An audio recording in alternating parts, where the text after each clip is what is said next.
கல்யாணம் பண்ண போற புது மாப்பிள்ளையா நீங்க, அப்போ இந்த தப்ப மட்டும் பண்ணவே பண்ணாதீங்க. அப்படி பண்ணீங்கன்னா 10 வருஷம் மாமியார் வீடு தான்.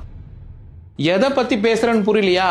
டௌரிய பத்தி தாங்க பேசுறேன். நம்ம இந்தியன் கவர்மெண்ட் 1961ல இருந்து டௌரி வாங்குறதும் தப்பு, கொடுக்கறதும் தப்புன்னு சொல்லிட்டு இருக்கு. அப்படி அதை மீறி கொடுத்தாலோ வாங்கினாலோ 10 வருஷம் ஜெயில்னு நான் சொல்லங்க, நம்ம சட்டம் சொல்லுது. இப்ப ரீசெண்டா திருப்பூர்ல எல்லாருக்குமே தெரியும், நம்ம ரித்தன்யா டௌரினால சூசைட் பண்ணிக்கிட்டாங்க. மேரேஜ் ஆகி வெறும் 3 மந்த்ஸ் தான் ஆகுது, அதுக்குள்ள சூசைட் பண்ணிக்கிட்டாங்கன்னா அவங்க எவ்வளவு டார்ச்சர் அனுபவிச்சிருப்பாங்கன்னு நீங்களே யோசிச்சு பாருங்க. பெண்களுக்கு ஒரே ஒரு விஷயம் மட்டும் சொல்லிக்கிறேன், சூசைட் எல்லாத்துக்கும் ஒரு தீர்வு கிடையாது. பொண்ணை பெத்த எல்லா அப்பாக்களுக்கும் ஒரே ஒரு மெசேஜ் மட்டும் சொல்லிக்கிறேன், மாப்பிள்ள பினான்சியலா ஸ்ட்ராங்கா இருக்காருன்னு மட்டும் பார்க்காம அவருடைய பிஹேவியர், அவருடைய ஃபேமிலி, இது எல்லாத்தையுமே ஒரு வாட்டி செக் பண்ணிக்கோங்க. இந்த மாதிரி டௌரி கேட்கறவங்களுக்கு என்ன மாதிரியான பனிஷ்மெண்ட் கொடுக்கலான்னு கமெண்ட்ஸ்ல சொல்லுங்க.